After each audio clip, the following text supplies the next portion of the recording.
Hello and welcome once again to Ignite Your Impact. My name is Jen Rhodes. I am sitting next to my husband, Matt, and we are back. Welcome back. We took a couple weeks off. Yes, we did. It was white flower season, so I couldn't breathe for a couple weeks. And I travel. So I was out of town down in Texas, and we got some travel coming up, but we're going to try and stay a little bit more on schedule with the podcast. We got Scottsdale. We're in we got Scottsdale for 2 weeks. Oh yeah, we'll come back with a lot to talk about. Yeah. But today, I'll come back fired up about something. We're going to spend 1 week at a real estate conference and 1 week at a fitness conference. So it's perfect for this podcast. That's what we talk about. It's amazing. It's like we planned it. Yeah. Well, let's jump into today. So the other night, we're sitting at dinner, and it's a group dinner, and something happened that got me thinking. Jen and I talked about it, and that's where today's podcast comes from. Someone started telling a story about a friend who is on a GLP-1 medication, and they're also on minoxidil for hair loss. And they're having amazing results. She's telling us about this friend's having great results. And almost immediately, that dinner turned into a panel of experts. One person says, well, it's probably because she's eating better and she's working out. It's probably not the GLP. Yeah. And then someone else jumps in and says, minoxidil is terrible. It'll hurt your dog. It'll kill your dog if your dog consumes it. No one should ever use minoxidil. And suddenly everyone had a strong opinion on what's happening about this other person's health, who's not even at dinner with us. We don't even know the other person's name. Yeah, we just know it's a friend. And I'm sitting there thinking, none of us actually know enough about this situation to be that confident in what is actually going on. Yeah. And I would say that happens constantly around me. I don't know with you. People hear something on TikTok, right? Or from a podcast or from a friend. And suddenly they feel like they understand completely someone else's entire health situation. But newsflash, the human body is incredibly complex. Yeah. And what's interesting to me and hits me is as everyone listening knows, I'm in real estate. And this happens all the time with health, but it never happens with real estate. When I tell someone I'm a real estate investor, they don't look at me and say, well, you're structuring that wrong, or you're doing that wrong, or that must be why they're doing it. They say, well, that's interesting. Tell me more. I want to learn a little bit about that. How does that work? Yeah. Well, I think people assume, and this is just, me outside looking in, people assume real estate is complicated. It is. But they assume that there's a lot happening behind the scenes. Exactly. And with health, people assume the opposite. They assume it's simple. What's funny is they both are just systems. Real estate investing is just a system. Health is just a system. But people treat them completely different. When something looks complicated, such as real estate, people assume there has to be expertise involved. When something feels familiar, people assume they understand it. Which, again, the human body is so complex, right? But that's when I had my aha moment, right? Because at some point, every single one of us has done some kind of a diet regimen. Every one of us has done some kind of a workout. So it feels familiar. At least surface level, right? The human body is familiar to them. Yeah, exactly. And I think that was my aha moment as well, as when familiarity makes you think you know a little bit about it so you can discuss it. But so we used to want to... And we were there at one point. Yeah, absolutely.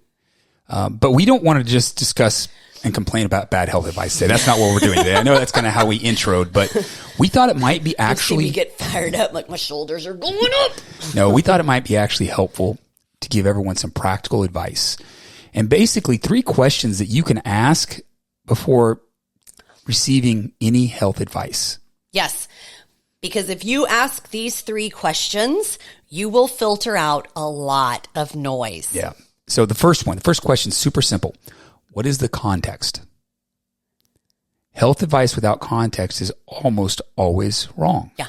Always. 2 people can follow the exact same plan and get completely different results. Yes. Why? Because their lives are different. Their sleep, their stress, their hormones, their training history, it's all different. Yeah. And all of those things matter. It's probably why, if you're a couple, ladies, if you did what your husband did, he got completely different results than you. Why? It's not because he's better or different. We are so completely different. Even if you have the same current lifestyle, different makeup entirely. But all of those things matter, right? That sleep, hormones, stress, the training history, right? That's when someone asks me, what should I do? My first response is almost always, and Matt laughs every time I do it now, I'm like, I need more information. Yeah. And I know that frustrates people, but I'm like, you're giving me 1/8 of the puzzle.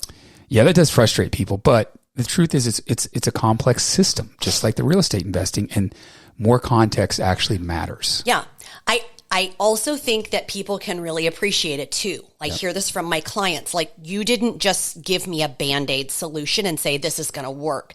You dug and said, I need more information. I get annoying with it, honestly. Now, I have a newer client. Sorry. Oh, guys, it's purple flower season now. Oh, okay. We got this. I have a new client now. She is probably like within 2 weeks, right? Started with me and asked if I supported her starting a GLP. Now, again, she's a client, so I know her sleep. I know her stress to an extent. I have an idea. I have about 80% idea, right? I know her protein intake as long as she's being truthful. I know her training history. But what I don't know is her hormones. I have most of the puzzle. So I told her, I said, let's get some blood work done. Let's get a full panel so I can see everything that's going on within your body before we take that next step to make sure that that is the missing piece. Now, if you're going to do a GLP-1, they might do a specific panel. I want the full picture. Give me the full gamut, right? So we get her blood work back, and she's working with my doctor.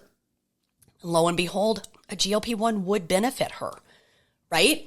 But, and here's the big but, she also needs additional support to repair her hormones. They wouldn't have caught that had she just gone to like whatever online, right? So now we know the full puzzle and how to solve it and about how long we need to repair it, right? And we also have the baselines to see what else we need to monitor and measure. Yeah, I hope everyone picked up on that. That's what's the context was the first question. But as you get more information, the GLP-1, as Jen said, will help, but it wasn't going to solve everything. She needed more. And that's what getting that full context matters. But let's jump into the second question. The second one is, you've already you just kind of hit on it, but is there one variable or is it a system? People love simple explanations. Is it one variable or is it a system? They want one thing to explain everything. One pill, one supplement, one diet. But the real outcome comes from a system, which you just explained. Yeah. So take it from example, our conversation from dinner the other night, right? Someone is taking a GLP-1 medication. We still don't have all the context because maybe they're also eating better, working out, sleeping more, working on their stress, right? Drinking more water. The GLP-1 may have helped them with all of those things, or at least started the catalyst to fix all those things. But all of those things can contribute to the result. Yeah. As well as the medication. Yeah. The question is, it one variable or a system? I want to transition back to investing because I want to bring this point home to everyone, why the system matters so much. I want to take it from a different context. So one of the properties we have is just killing it right now. It's overperforming, and all the properties we have are hitting the plan, but this one is it's way overperforming. And we do a biweekly call to go over all the numbers and make basic decisions. And on the call that we had this week, one of our partners asks, why aren't we accelerating the unit construction? Because the new units just keep getting rented out. So let everyone know this is a 77 unit property in El Paso, Texas.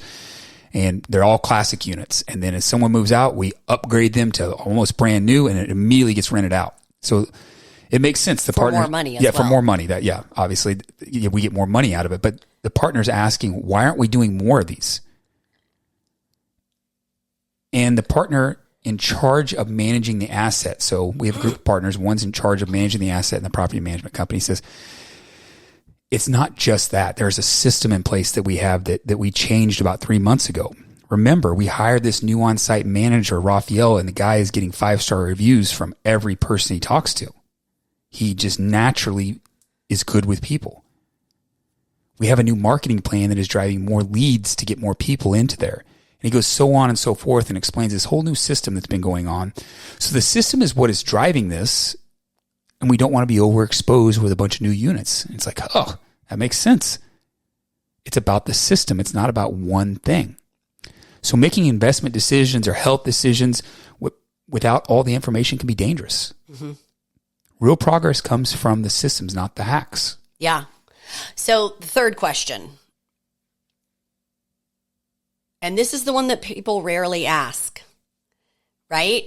Who benefits from this advice? Is this person sharing it to try to sell something? Is it simplified for social media? Like, did they water it down to make sure that this is the only thing you focus on now? Or are they actually trying to understand your situation? See, responsible professionals usually ask more questions before giving answers, because the goal isn't to sound confident. The goal is to get it right. Yeah, and honestly, this lesson, these 3 questions go way beyond health. Just as I mentioned the real estate example, it applies to business, it applies to investing, it applies to money, and relationships, everything. You know, in real estate, you'd never make a decision based on one variable. You'd evaluate the entire system. And that's exactly what you're talking about with that client. We would evaluate market conditions. We'd evaluate debt structure, management team, cash flow. Health works the exact same way. And you proved it in that example you gave about a client. Yeah. So, folks, the next time you hear confident health advice online, I want you to pause. I want you to ask those 3 questions. What's the context? Is this one variable or is this a system? And who benefits from this advice? Because the people who actually understand complex systems usually move differently. They ask questions. They gather context. They test things. They think long term. And whether that's your health, your business, your investments, your relationship, that mindset usually wins. Yeah, and I think it's key to say that what you're seeing online may not be wrong. Amen. And that's why you ask these 3 questions, to dig a little bit deeper. But I think the bigger takeaway, the way you approach your health is usually the same way you approach everything else. At least it should be. Do you chase quick answers? Or do you take time to understand the system and how it works? Because people who build strong bodies, strong finances, strong homes, they're not guessing. They're slowing things down. They're asking those questions. They're asking better questions, and they're looking to play the long game. And over time, this approach compounds. And the way you think determines the way you build, whether it's your health, your investing, your relationships. I love it. Guys, this is a short one. We're going to wrap it there because that was fire, Matt. If you enjoyed this, make sure you share it with somebody you also think would gain benefit from it. Give us a 5-star review. Do all the things.